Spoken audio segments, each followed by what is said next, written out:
अस्सलाम वालेकुम खातून हज़रात, मैं हूँ इसरार अहमद कसाना। सुप्रीम कोर्ट के हवाले से आपने खबरें सुनी हैं और बड़ी ही परेशान कुन खबरें आ रही हैं। और बेंच जो है वो रोज़ाना टूट जाता है और उसके बाद फिर नया बनता है। और फिर उसके बाद हम देख रहे हैं कि सुप्रीम कोर्ट के जो चीफ जस्टिस साहब हैं, वो कितने अंडर प्रेशर हैं कि उनकी आवाज़ भर्रा जाती है। और फिर हम देखते हैं कि वो सर्कुलर के ज़रिए जो जस्टिस काज़ी फ़ाइज़ ईसा साहब का जो एक फ़ैसला था उसको उड़ा देते हैं। और बड़े ही तहम्मुल से और बड़ी मैं समझता हूँ कि मतानत के साथ वो कंडक्ट कर रहे हैं अपने आप को और पूरे कोर्ट को। तो इसका भी ज़रा तजिया करते हैं। साथ-साथ नवाज़ शरीफ साहब ने स्टेटमेंट दी है कि उनको इस वक़्त पाकिस्तान की बड़ी याद आ रही है। पाकिस्तान को वो कह रहे हैं कि बड़ी ख़तरनाक हालात हैं, नाज़ुक दौर से गुज़र रहा है और वो इस तरह की चीज़ें बर्दाश्त नहीं करेंगे और ना एक्सेप्ट करेंगे।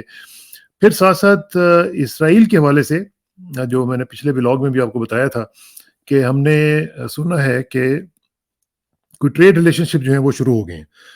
ये ट्रेड रिलेशनशिप जो है वो कैसे शुरू हुआ है? क्या पाकिस्तान की पार्लियामेंट में इस पे बहस हुई है? क्या वहाँ पे कोई अप्रूवल हुई है? क्या हमारी जो फ़ौज है, हमारा डीजीपी आईएसपीआर जो है वो इस बारे में कुछ हमें बताएगा? हमारा फ़ॉरेन ऑफ़िस बताएगा कि नहीं बताएगा? इन तमाम पे गुफ्तगू करते हैं और चलते हैं लाहौर और बात करते हैं सीनियर सहाफ़ी अपने भाई जनाब सलमान आबिद साहब से। सलमान भाई अस्सलाम वालेकुम जी। वालेकुम अस्सलाम इसरार भाई, कैसे हैं आप? ठीक ठाक हैं? बहुत शुक्रिया सलमान भाई। मुझे ये ज़रा बताएँ कि अब ये जो सुप्रीम कोर्ट की सिचुएशन है, ये किस करवट पे ऊँट बैठेगा? क्या होने जा रहा है? अब ये जो सूरत-ए-हाल हम देख रहे हैं, इसमें तो कोई भी जो बेंच है, वो चल नहीं पा रहा और अब जो 3 मेंबर बेंच है, क्या अब ये सर्वाइव कर जाएगा या ये भी टूट जाएगा? देखिए इसरार भाई, बात ये है कि जिस तरह से पाकिस्तान में मुख्तलिफ फरीकैन, सियासी भी हुँ, और गैर सियासी भी, इदारे भी और गैर इदारे भी, जिस तरह से इनके अंदर एक बड़ी सियासी तकसीम देखने को मिल रही है, हुँ, उसकी एक रिफ्लेक्शन हमें जुडिशरी के अंदर भी देखने को मिल रही है। और ये बड़ी मुनज़्ज़म प्लानिंग के तहत ये तकसीम पैदा की जा रही है। यानी एक तो होता है ना कि लाशऊरी तौर पे पैदा हो गई है। एक ये कि शऊरी तौर पे बाकायदा इसको पैदा किया जा रहा है कि जुडिशरी के अंदर जो तकसीम है, उसको उभारा जाए, उसको पैदा किया जाए, उससे अपने हुँ, सियासी मकासद जो हैं, वो हासिल किए जाए। अब आप देखिए ना, एक हमारा एक सियासी अलमिया भी है। अगर फैसले हमारे हक में हों, तो हमें यही जुडिशरी बहुत अच्छी लगती है, यही हाँ, जजेस बहुत अच्छे लगते हैं। लेकिन अगर फैसले हमारे खिलाफ हों, तो फिर ये जुडिशरी भी गलत है और जजेस भी गलत है। कासिम सूरी की उस वक़्त जिस वक़्त इन्होंने रूलिंग हुँ, अपना सो मोटो लिया था, तो ये हुकूमत को बहुत अच्छा लगता था। उस हाँ, वक़्त चीफ जस्टिस भी बहुत अच्छे थे, जस्टिस एजाजुल हसन भी उसमें शामिल थे, वो भी बहुत अच्छे थे। बाकी सब लोग अच्छे थे क्योंकि फैसला उनके हक में आया था ना। हुँ, लेकिन उस वक़्त पीटीआई ने इतना शोर नहीं मचाया था कि हमारे साथ बड़ी ज़्यादती हाँ, हुई है। लेकिन हाँ, जितनी आज देखिए, आज जिस तरह से मुतनाज़ा बनाया जा रहा है चीफ जस्टिस को, जस्टिस मुनीब अख्तर को, जस्टिस एजाजुल हसन को, जस्टिस मुज़ाहिर अली नकवी को और हाँ, बाकी बड़ा लोगों को, अफ़सोसनाक इसका सूरत-ए-हाल है। मतलब है, हाँ, इसका मतलब है एक बड़ी प्लानिंग के तहत ये कुछ हो रहा है। यानी हुँ, आप देखिए 5 लोग प्रेस कॉन्फ्रेंस, कल 5 लोगों ने प्रेस कॉन्फ्रेंस की है। आज़म नज़ीर तारड़ साहब भी प्रेस कॉन्फ्रेंस करते हैं, राना सनाउल्लाह भी हाँ, करते हैं, मरियम औरंगज़ेब भी करती हैं, ख्वाजा आसिफ भी करते हैं और वो तारड़ साहब भी करते हैं। अच्छा, सबका टारगेट जुडिशरी है, एक बात। अब इस पूरे खेल के अंदर जो है, मैं ये नहीं कहता, देखिए फुल कोर्ट बनना जो है, ये बेसिकली तो स्वाभिदी इख्तियार है ना चीफ जस्टिस का। हाँ, बनना बिल्कुल। चाहिए, अगर बनाना चाहें तो वो बनाएँ, मैं तो इसका हामी हूँ। लेकिन अगर वो नहीं बनाना चाहते तो हम उनको डिक्टेट नहीं कर सकते। हाँ, हमारे यहाँ प्रॉब्लम ये है कि हम उनको डिक्टेट कर रहे हैं, सियासी जमातें भी, दानिशवर भी, मीडिया भी, सब कह रहे हैं जी आप फुल कोर्ट बना दें। अच्छा, अब वो अगर वो आपकी बात माने तो इसका मतलब है कि उन्होंने आपके सामने सरेंडर कर दिया है। और हाँ, अगर वो अपनी बात पे कायम रहें कि नहीं जी उसकी ज़रूरत नहीं है, तो उसका मतलब है हम जुडिशरी को मुतनाज़ा बना दें। अभी आप देखिए कि अभी पता नहीं है कि फैसला इलेक्शन के हक में आता है या नहीं आता। लेकिन पीएमएलएन ने ऐलान जंग कर दिया कि हम ये फैसला नहीं तस्लीम करेंगे। हाँ, नवाज शरीफ साहब ने कल लंदन से बैठ के कह दिया कि जी ऐसे फैसलों की कोई अहमियत ही नहीं है, ना उसको हम तस्लीम करेंगे। राना सनाउल्लाह साहब ने तो यहाँ तक धमकी दे दी है कि अगर इस तरह के फैसले आएंगे तो उस पर अमल दरामद ही मुमकिन नहीं होगा। तो हुँ, पहले से हमने जुडिशरी को एक खास टारगेटिंग करनी शुरू कर दी है। और इसमें वो लोग भी जो मीडिया के अंदर पीएमएलएन के या हुकूमती हमायती सहाफ़ी हैं, उन्होंने भी बाकायदा उसको टारगेट करना शुरू कर दिया है। तो ये एक बड़ा डायलेमा है इस वक्त जो हमें नजर आ रहा है। अच्छा, इसमें जो सबसे इंपॉर्टेंट बात है, जो बार-बार कही जा रही थी, आपके प्रोग्रामों में भी कहा था कि सियासी हुँ, जमातें जो हैं, चाहे वो हुकूमत में हो या अपोज़िशन में हो, अपने मामलात पार्लियामेंट में हल करने की बजाय क्यों जाती हैं अदालतों के अंदर। हाँ, हाँ, अब हाँ, यही बात कल बार-बार चीफ जस्टिस ने भी कहा है कि भाई आप अपने मामलात को out of the court settle करें ना। हुँ, जो पॉलिटिकल फोरम है, वहाँ पे जाके क्यों नहीं सेटल करते। तो अब उन्होंने एक और ऑप्शन दिया है कि भई मंडे तक आप आपस में बैठ के तय कर लें। अच्छा, अब हुँ, ये तय क्या करना है? तय ये करना है कि भई अगर आप खुद कह रहे हैं कि एक ही इलेक्शन होना चाहिए, तो फिर हाँ, एक इलेक्शन के ऊपर इत्तेफाक कर लें। आप हुँ, कहते हैं कि जी ये तरीका कार होगा उसका, तो आप तय करें मिलकर। और हुकूमत और अपोजिशन मिलकर बैठ जाए और कुछ तय कर ले, हमें भी सब पता चल जाए ताकि हम भी मामला को आगे की तरफ लेके चले।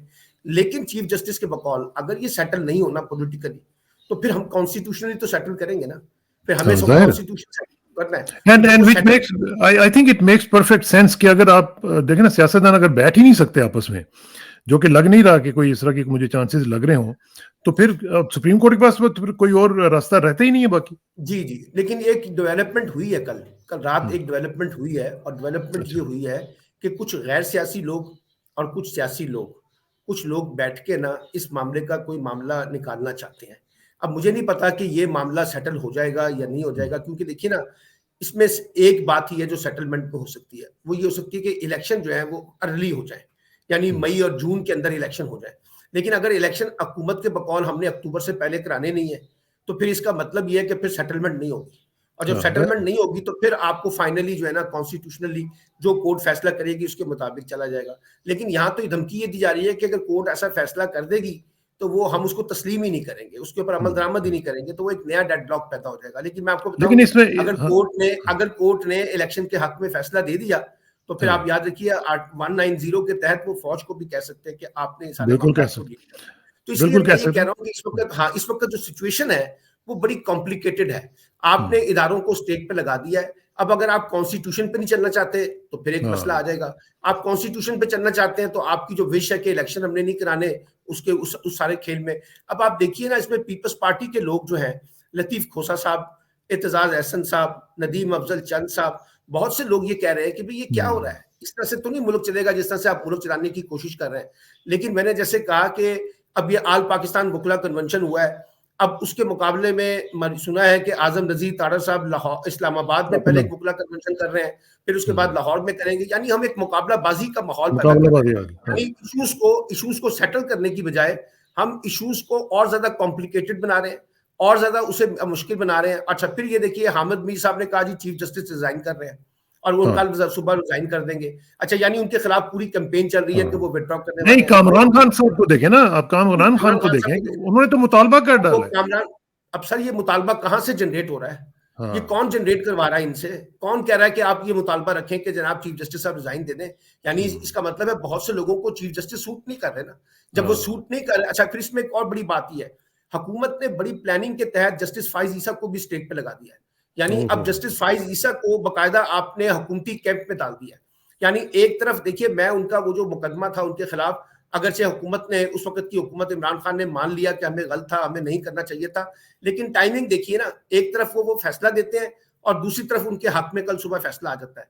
अच्छा, फिर आप बात याद रखिए कि एक तरफ आप कहते हैं कि सो मोटो नहीं होना चाहिए, दूसरी तरफ अगर वो सो मोटो लेते हैं तो वो कैसे जस्टिफाई हो जाता है? तो हमने उनको भी बिला वजह पार्टी बना दिया है।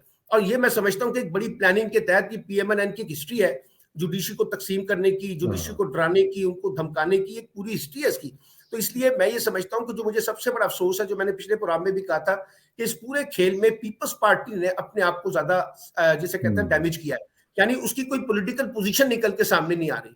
वो ये नहीं बता रहे कि किस तरीके से चीजों को लेकर चलना चाहिए, कि भाई आप कोई मुज़ाकरात का रास्ता इख्तियार करें, कोई बातचीत निकालें, और अगर इलेक्शन 2 महीने पहले, 3 महीने पहले हो जाए तो क्या मसला है।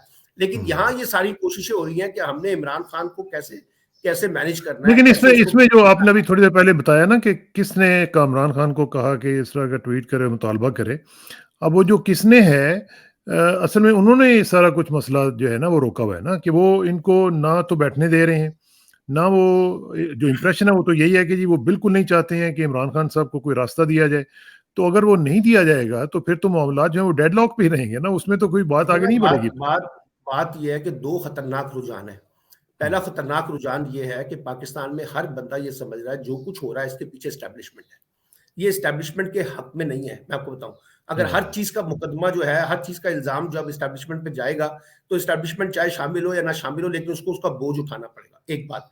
दूसरी बात यह कि जब बड़े बड़े जर्नलिस्ट जो है वो टीवी पे आके ये कहेंगे कि इमरान खान को क्रॉस लगा दिया गया है और इमरान खान की अब कोई गुंजाइश नहीं है, एस्टैब्लिशमेंट ने तय कर लिया कि इमरान खान को नहीं आने देना, तो इसका मतलब है ये भी एस्टैब्लिशमेंट के लिए खतरनाक है। यानी एस्टैब्लिशमेंट का जो सियासी एजेंडा है वो बड़ा वाज़ेह तौर पे कुछ लोग ये बयान कर रहे हैं टीवी पे, अपने तबसरों में, अपने तज्जियों में, और एस्टैब्लिशमेंट खामोश है। यानी इस्टेब्लिशमेंट को भी ये सोचना चाहिए कि भाई ये हमारे कौन है स्पोकमैन जो बार बार ये आके कहते हैं कि जी हमने इमरान खान को कांटा लगा दिया है। हम कौन होते हैं इमरान खान को कांटा लगाने वाले? ये तो वोट जब इलेक्शन होंगे तो तय हो जाएगा। तो इससे भी इस्टेब्लिशमेंट के लिए मसाइल पैदा हो रहे हैं। और तीसरी बड़ी बात यह है कि लोग जो है माजरत के साथ इस्टेब्लिशमेंट में और पीडीएम में कोई फर्क नहीं देख रहे। यानी कि लोगों को लग रहा है कि जो पीडीएम में और एस्टैब्लिशमेंट में डिफरेंशिएट होना चाहिए था, एक डिफरेंस नजर आना चाहिए था, वो भी रिफ्लेक्ट नहीं हो पा रहा, जिसकी वजह से खुद एस्टैब्लिशमेंट भी स्टेक के ऊपर लगी हुई है। तो ये एक बड़ी बुरी सूरत हाल है कि जिसकी वजह से जो हमारे इदारे हैं उनके अंदर एक वाज़ेह टकराव नजर आ रहा है और उसमें रद्द अमल की सियासत है, उसमें बदले की सियासत है, उसमें मुकाबले की सियासत है, उसमें अफाम तफहीम नहीं है, उसमें मफामत नहीं है, उसमें अंडरस्टैंडिंग नहीं आ रही कि भी हमने इन चीजों को कैसे रिजॉल्व करना है। और आप देखिए ना, मैं बार बार कहता हूं कि आप बड़ी पॉलिटिकल पार्टी के लीडर को ऐसे उठा के बाहर नहीं निकाल सकते। और आप कब तक इलेक्शन नहीं करवाएंगे इसरार साहब? एक दफा नहीं करवाएंगे, 2 दफा नहीं करवाएंगे, 4 महीने नहीं करवाएंगे, 6 महीने नहीं करवाएंगे। अब पिछले दिनों मैं खुर्शीद कसूरी साहब के घर में हमारा एक महाना इजलास होता है, मैं वहां पे बैठा हुआ था, मुजीब शामी साहब भी थे, अहमद बिलाल महबूब भी थे और बहुत से लोग थे वहां। सबका ख्याल, सबका एक मुत्तफिका फैसला तो ये था कि अगर इलेक्शन अक्टूबर में भी होंगे तो आप इमरान खान का रास्ता नहीं रोक सकेंगे। नहीं रोक सकते। इमरान खान को फेस करना है, आपको इमरान खान को फेस करना है पॉलिटिकल। नहीं, लेकिन प्लान जो है ना, प्लान सलमान भाई, प्लान जो है वो ये नहीं है ना। प्लान तो ये है कि इनडेफिनेट पोस्टपोनमेंट हो, इनडेफिनेटली इलेक्शंस आगे चले जाएं और इमरान का रास्ता उस वक्त तक रोक दिया जाए या इमरान को एलिमिनेट कर दिया जाए। देखिए ना, बात यह है कि इलेक्शन जब भी होंगे, वो साल बाद हो, 1.5 साल बाद हो, 2 साल बाद हो, जब भी आप जाएंगे, पहला झटका तो आपको इमरान खान ने देना है ना इलेक्शन पॉलिटिक्स के अंदर, क्योंकि जब तक इलेक्शन नहीं होगा लोगों के अंदर ये रद्द-ए-अमल मौजूद रहेगा, एक बात। लेकिन दूसरी बात यह है कि इलेक्शन ना होने की सूरत में जो मुल्क के अंदर क्राइसिस क्रिएट होगा, वो उसको कौन मैनेज करेगा? अब देखिए ना, IMF ने इनकार कर दिया मजीद अप्रैल के 2nd वीक तक, उन्होंने कहा जी हमने कोई माहिदा नहीं करना। आयशा गौस पाशा कह रही हैं कि जनाब अब IMF हम पे एतबार करने के लिए तैयार ही नहीं है। यानी ऐसी सिचुएशन के अंदर कौन आपको मैनेज करेगा? अब आपको ये भी गिला है कि जी इमरान खान इंटरनेशनल मीडिया में पाकिस्तान का मुकदमा खराब कर रहा है। ओ भाई, वो खराब क्या कर रहा है? आप जिस तेजी से मुकदमे बना रहे हैं, जिस तेज रफ्तारी से उनको आप टारगेट कर रहे हैं, तो उसका एक इम्पैक्ट तो इंटरनेशनल पॉलिटिक्स में नजर आएगा ना। उसको आप उसको आप कैसे रूल आउट कर सकते हैं? तो मैं ये कहना चाह रहा हूँ, और जो ये मंतके दी जा रही हैं, मतलब मेरे बहुत ही प्यारे भाई, आप जानते हैं उनको, खुर्शीद नदीम साहब, उन्होंने अपने कॉलम में, मैंने उसके ऊपर लिखा है, कल मेरा कॉलम उसको छपा है, मैं आपसे शेयर करूंगा। उन्होंने एक अजीब व गरीब बात कर दी। उन्होंने कहा जी इलेक्शन अगर मसले का हल नहीं है तो फिर कोई मुतबादल सोचना चाहिए। भी क्या मसले का हल है? यानी जमहूरियत में जब बुरहान आता है तो उसके मसले का हल तो जो है वो इलेक्शन ही होते हैं ना। अच्छा, अब आप कह रहे हैं कि पहले माहौल बने, पहले हालात सूट हो, पहले फला चीजें हो, फिर ये हो, फिर वो हो, उसके बाद हम इलेक्शन करवाएंगे। इसका मतलब है आपने इलेक्शन नहीं करवाना। और मैं बार बार एक बात कह रहा हूं कि अगर एक दफा आप इलेक्शन की पटरी से उतर गए ना, तो फिर आप याद रखिए दोबारा उस पटरी पे चढ़ना आपके लिए मुश्किल हो जाएगा। ये आसान काम नहीं है। और ये एक दफा जवाब पैदा हो गया ना इलेक्शन को पोस्टपोन करने का, कोई भी, चाहे वो दहशतगर्दी है, चाहे वो फला है, चाहे कोई और मसला है, मर्दमशुमारी है, इंतहा पसंदी है, सिक्योरिटी है, मालियाती मसाइल है, तो आप अंदाजा लगाइए फिर आप हर दफा ये जवाब बना के इलेक्शन को पोस्टपोन कर सकते। तो इसलिए मुझे ये लगता है कि अब फैसला कुन घड़ी जो है ना, जो मैं बार बार आपके प्रोग्रामों में कहता था कि अगर इस मुल्क में अगर इलेक्शन होंगे तो ये सुप्रीम कोर्ट की वजह से होंगे। अब ये सुप्रीम कोर्ट ने इलेक्शन करवाने हैं, और मैं आपको बताऊं, ये शामी साहब के बकौल भी और सोहेल वड़ाई साहब के बकौल भी, कि अगर सुप्रीम कोर्ट का फैसला आ गया इलेक्शन का, तो फिर हुकूमत के पास कोई चॉइस नहीं है। फिर हुकूमत को हर सूरत में अल्टीमेटली इलेक्शन की तरफ जाना पड़ेगा। इसके और यही वजह है कि जो आपको एक बड़ा रद्द-ए-अमल नजर आ रहा है ना हुकूमत के अंदर से, मुस्लिम लीग नून के अंदर से जुडिशरी के पीछे, वो इसी वजह से है कि भी अगर फैसला ये आ गया इलेक्शन का तो फिर हम कहाँ खड़े होंगे। तो ये मुझे लगता है कि इस वक्त हम एक अजीबो गरीब मखमसे में चले गए। हालांकि असूली तौर पर एस्टैब्लिशमेंट को भी रियलाइज करना चाहिए था, जुडिशरी को भी रियलाइज करना चाहिए, हुकूमत को भी रियलाइज करना चाहिए, और इमरान खान को भी, कि भाई हमने कोई बीच का एक रास्ता निकालना है। और मैं बार बार कह रहा हूं, मुसलसल लिख भी रहा हूं कि बीच का रास्ता यह है कि जो इलेक्शन अक्टूबर में होने हैं उसको जून में आप इलेक्शन की तरफ चले जाएं, जनरल इलेक्शन की तरफ, और 2-3 महीने 2-3 महीने के नीचे आ जाए, 2 महीने उधर चले जाए। इमरान खान 30 अप्रैल से, लेकिन वंस अगेन सलमान भाई, इसमें सूरत हाल फिर वही आ जाती है कि 2-3 महीने इनको भी पता है कि हमें कोई फर्क नहीं पड़ता, लेकिन मसला तब है ना कि वो इलेक्शन करवाना ही नहीं चाहते हैं। वो इलेक्शन अक्टूबर में भी नहीं करवाएंगे। जो प्लान है वो यही है कि तो अक्टूबर में भी इलेक्शन ना हो।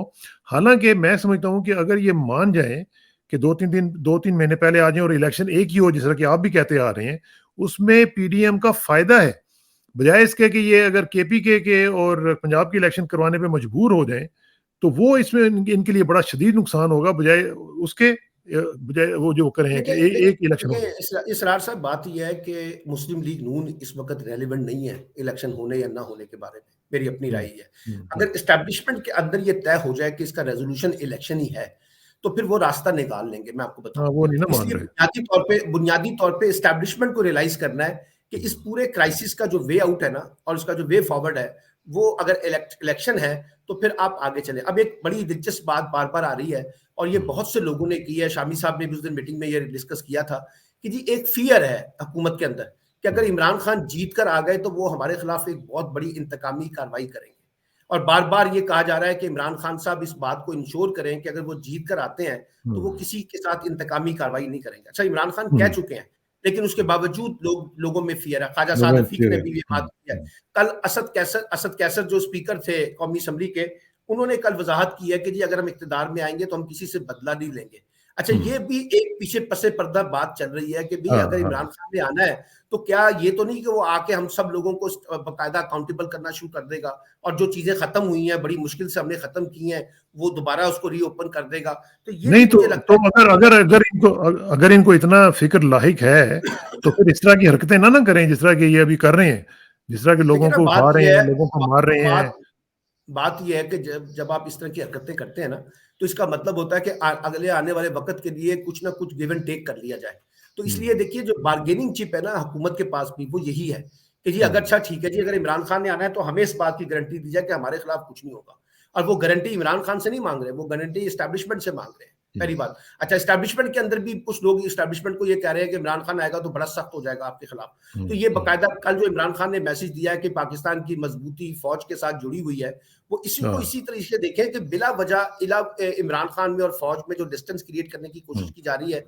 और खुद इमरान खान साहब को भी रियलाइज करना चाहिए कि कोई ऐसा एक्शन, कोई ऐसा स्टेटमेंट नहीं आना चाहिए जिससे इस बात को और ज्यादा शिद्दत मिले कि शायद वाकई आप आप बदला लेना चाहते हैं, आप इदारों को टारगेट करना चाहते हैं।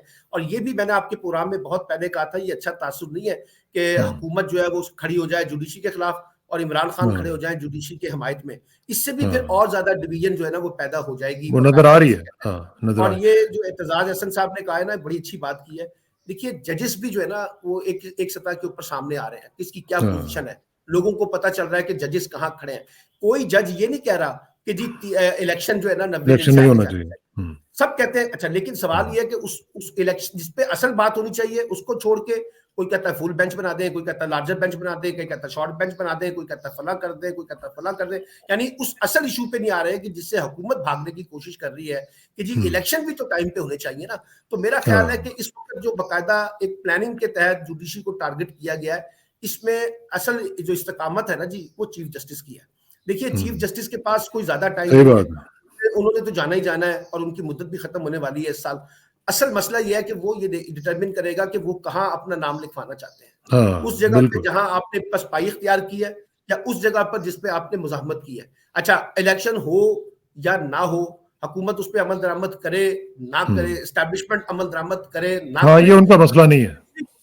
जुडिशरी को अपनी डायरेक्शन वाजे कर दे। बिल्कुल सही। मैंने बार बार कहा था कि अगर हुकूमत 2 सूबाई इलेक्शन से बचना चाहती है तो इसका ओनली वे आउट यह है कि आप जनरल इलेक्शन का रास्ता इख्तियार करें। और अगर आप जनरल इलेक्शन का रास्ता इख्तियार नहीं करेंगे तो अदालत के पास और कोई ऑप्शन नहीं है कि वो 2 सूबों के इलेक्शन की तरफ जाए। तो इसलिए मैं ये देख रहा हूं कि ये जो सारा खेल इस वक्त हो रहा है, देखिए ना, आप एक चीज देखें कि जितना जुडिशरी के अंदर क्राइसिस आया ना, इस सारी चीजों को लिंक कर दें इलेक्शन ना होने से। यानी एजेंडा क्या है कि इलेक्शन ना हो किसी तरीके से, बाकी चीजें जो है ना सारी साइडलाइन है। बुनियादी एजेंडा ये है कि हमने इलेक्शन नहीं होने देना। अच्छा, नवाज शरीफ साहब लंदन में बैठ के जिस फकरमंदी का इजहार कर रहे हैं, और माशाल्लाह डॉलर को उन्होंने 500 रुपए तक ले जाने की बात कर दी है इलेक्शन होने की सूरत में।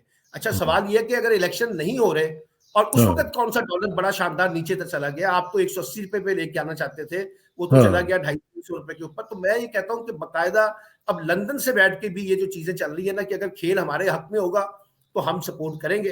अगर दूसरी बात जो है ना सलमान भाई, दूसरी बात ये है कि एक आदमी जो कि कन्विक्टेड है और जो कि भगोड़ा है, जो कि 50 रुपए के स्टाम्प पे बाहर भागा हुआ है, वो कैसे डिक्टेट कर सकता है पाकिस्तान के जुडिशियल सिस्टम को कि जी आप ये करें वो ना करें।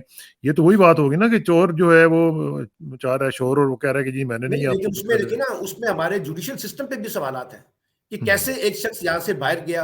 अच्छा, जो जिस शख्स ने उसकी जमानत दी है शहबाज शरीफ ने, वो प्राइम मिनिस्टर पाकिस्तान है, उससे कोई नहीं पूछ रहा। अदालतें ये नहीं पूछ रही कि भाई आप 8 हफ्ते के लिए गए थे, अभी तक आ क्यों नहीं रहे। अच्छा, वो जो है बाकायदा इश्तिहारी भी हैं, ठीक है ना, उनको उनके खिलाफ हर तरह के मुकदमे में है, लेकिन उसके बावजूद अब जब वो कहते हैं ना लाडला है इमरान खान, तो भाई लाडला तो इस वक्त जो है एक बाकायदा तारीखें भुगत रहा है और जगह जगह जाके जो है ना उसको अदालतों में घसीटा जा रहा है। और जो जो कह रहे हैं कि हम बड़े जमहूरियत के साथ खड़े हुए, वो लाडला बनकर इस वक्त लंदन में बैठे हुए हैं, उनको कोई नहीं पूछ रहा और उनके उनके खिलाफ जो बातें हो रही हैं वो कोई नहीं सुन रहा। तो मुझे लगता है कि ये जो हमारी पॉलिटिक्स है ना जी, इसका भी कॉन्ट्राडिक्शन है। देखिए ना, मैं ये कहता हूँ मिसाल के तौर पे महंगाई का मसला है, इस वक्त कितनी सीरियस महंगाई है पाकिस्तान के अंदर, आपको भी पता है। कल कराची में 13 बंदे 14 बंदे जो है वो आटे के उसमें मरे हैं। अब आप मुझे बताइए, आपको किसी टीवी टॉक शो के अंदर यही जितने बड़े बड़े दानिश्वर, टीवी एंकर, तज्जियाकार जो बड़े बड़े उस वक्त इमरान खान हुकूमत पर तनकीद करते थे, अब उनका मसला है गुर्बत का, अब उनका मसला है आटे के ऊपर, अब उनका मसला है महंगाई के ऊपर, वो सब मामला ठंडा हो गया। अब वो भी उन्होंने भी वही नैरेटिव बिल्ड कर दिया जी, ये सारा को इमरान खान ने पैदा किया है। वो भाई इमरान खान तो अब 1 साल हो गए बाहर चले गए ना, अब आप बता दीजिए कि आपने क्या चीजें को डेवलप किया है, आप किस तरह से चीजों को लेके चल रहे हैं। तो हम ये बदकिस्मती से इतने ज्यादा पोलराइज्ड हो गए हैं कि इसमें सच भी जो है ना वो पीछे चला गया है, और सच के मुकाबले में एक प्रोपेगेंडा जो है ना वो इतना ऊपर आ गया है कि हम उसको बुनियाद बना के जो है ना, अब मिसाल के तौर पे ये कहना कि जी इमरान खान पाकिस्तानी फौज के खिलाफ काम कर रहा है, ये कहना कि इमरान खान जो है वो किसी गैर मुल्की एजेंडे के ऊपर अमल दरामद करने की कोशिश कर रहा है, ये कहना कि वो पाकिस्तान दुश्मनी का एजेंडा रखता है, वो इदारों को बाकायदा जो है ना इसराइल के साथ मिलकर, फलां के साथ मिलकर ये काम कर रहा है। तो जब आप इस किस्म की पॉलिटिक्स करेंगे तो उसमें से तो नफरत ही आएगी ना, उसमें से तो तासुब भी आएगा। अब देखिए ना, जो प्रेशर बिल्ड हुआ तो राना सनाउल्लाह को अपनी स्टेटमेंट वापस लेनी पड़ी थी, मेरा मतलब ये है, मेरा मतलब ये है। हालांकि अगर आप उसकी स्टेटमेंट दोबारा लगा के देखें, उसमें वो कहता है नहीं, उसमें वो कहता है कि जमहूरी, गैर जमहूरी, आईनी, गैर आईनी, सियासी, गैर सियासी, हमने इसको नहीं माफ करना, यानी हर वो अमल करना है जो इलीगल हो सकता है। अच्छा, अब वो राना तनवीर ने जो गुफ्तगू की उस पर किसी ने माजरत नहीं की, इसलिए कहा प्राइम मिनिस्टर ने कि जनाब मैं इसके ऊपर बड़ा नदाम हूं। अच्छा, इसमें जो सबसे इंपॉर्टेंट बात है कि जैसे मैंने कहा कि पीपल्स पार्टी, उसका कुछ समझ ही नहीं आ रही। वो तो है कि हमारा मामला सिंध के हद तक है, हम अपने आप को उसको रिलेट करेंगे, लेकिन मैं आपको बताऊं ये भी डैमेज जिस वक्त होगा ना, जिस वक्त आप देखिएगा इसमें पीपल्स पार्टी को भी उसकी प्राइस पे करनी पड़ेगी। जब आप साइलेंट होते हैं, जब आप साइलेंट होते हैं तो इसका मतलब है आप भी उसका हिस्सेदार होते हैं, सारे लोग देख रहे हैं, लोग देख रहे हैं। तो मुझे ये लगता है कि जैसे इस वक्त जो है, अगर ये मामला मंतक मान ली जाए कि एस्टैब्लिशमेंट ने तय कर लिया है कि ये लोगों को, इन लोगों को आने देना है और इन लोगों को नहीं आने देना, तो फिर मुझे बताइए वो ए पॉलिटिकल वाली बात कहाँ चली गई? फिर वो बात बताइए कि वो जो अपनी मर्जी और मंशा के मुताबिक इलेक्शन कराना, इलेक्शन ना कराना, किसको लाना, किसको नहीं लाना, किसको धकेलना है, किसको सामने लेके आना है, तो ये तो खेल फिर वही पुराना है ना जी। इसमें क्या तब्दीली आई है? इसमें फिर क्या? अच्छा, इसी तब्दीली के हवाले से ये एक और जो खबर आई है, और वो है कि इसराइल के साथ हमारे तजारती ताल्लुकात शुरू हो गए हैं, और वहाँ पे जनाब हमारी जो ट्रेड है, उसके जो आइटम्स हैं, कमोडिटीज, वो वहाँ पे पहुँच रहे हैं, वहाँ पे जनाब डिस्प्ले हो रहे हैं, और इसके ऊपर जो अमेरिकन ज्यूइश कांग्रेस है उसने अपनी स्टेटमेंट भी जारी कर दी है।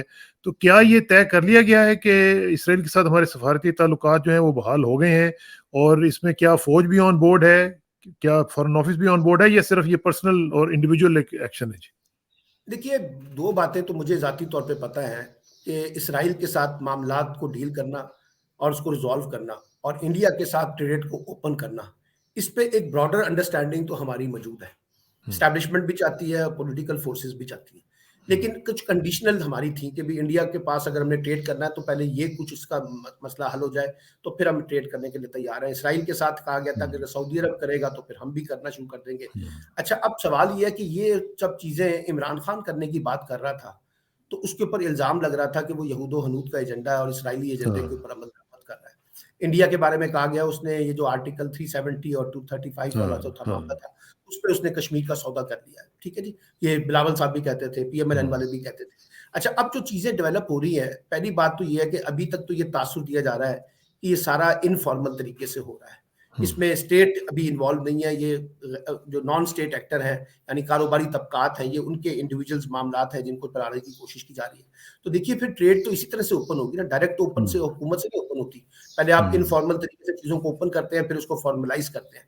अच्छा, अब सवाल ये है कि ये फैसला कहाँ पे हुआ है, कहाँ आपने किसी पार्लियामेंट को ऑन बोर्ड लिया है, जब ये कहा गया ना, प्राइम मिनिस्टर ने कहा कि देखिए मैं चीफ एग्जीक्यूटिव हूँ, मैं पूरा का प्राइम मिनिस्टर हूँ, मैं तो कोई फैसला कैबिनेट के बगैर नहीं कर सकता। और जो सुप्रीम कोर्ट का चीफ जस्टिस है वो अगर खुद इंडिविजुअल फैसला कर लेता तो कैसे चलेगा, ठीक है ना। तो अब सवाल ये है कि ये क्या ये कैबिनेट से अप्रूवल हुई है? आप कैबिनेट के लोगों से पूछो, वो कहेंगे हमें तो पता ही नहीं इस बारे में। पता ही नहीं, हाँ। अच्छा फिर पार्लियामेंट से पूछे तो पार्लियामेंट को वो पता ही कुछ उनको भी नहीं पार्लियामेंट पता। हुई है। अच्छा अब अगर ये एस्टैब्लिशमेंट के हलकों में हुई है तो एस्टैब्लिशमेंट ने क्या इस वक्त की जो हुकूमत है उसको इत्मीनान में लिया है? और क्या हुकूमत ने एस्टैब्लिशमेंट को इत्मीनान में लिया है? और अगर इत्मीनान में लिया है तो क्या आपने बाकी स्टेक होल्डर को ऑन बोर्ड लिया है? अब ये सवालात पाकिस्तान के अंदर इस हफ्ते में जनरेट होना शुरू हो जाएंगे। तो क्या डीजीआईएसपीआर को या फॉरेन ऑफिस को इसमें स्टेटमेंट देनी नहीं चाहिए कि जी क्लैरिफाई करेंगे सिचुएशन क्या है?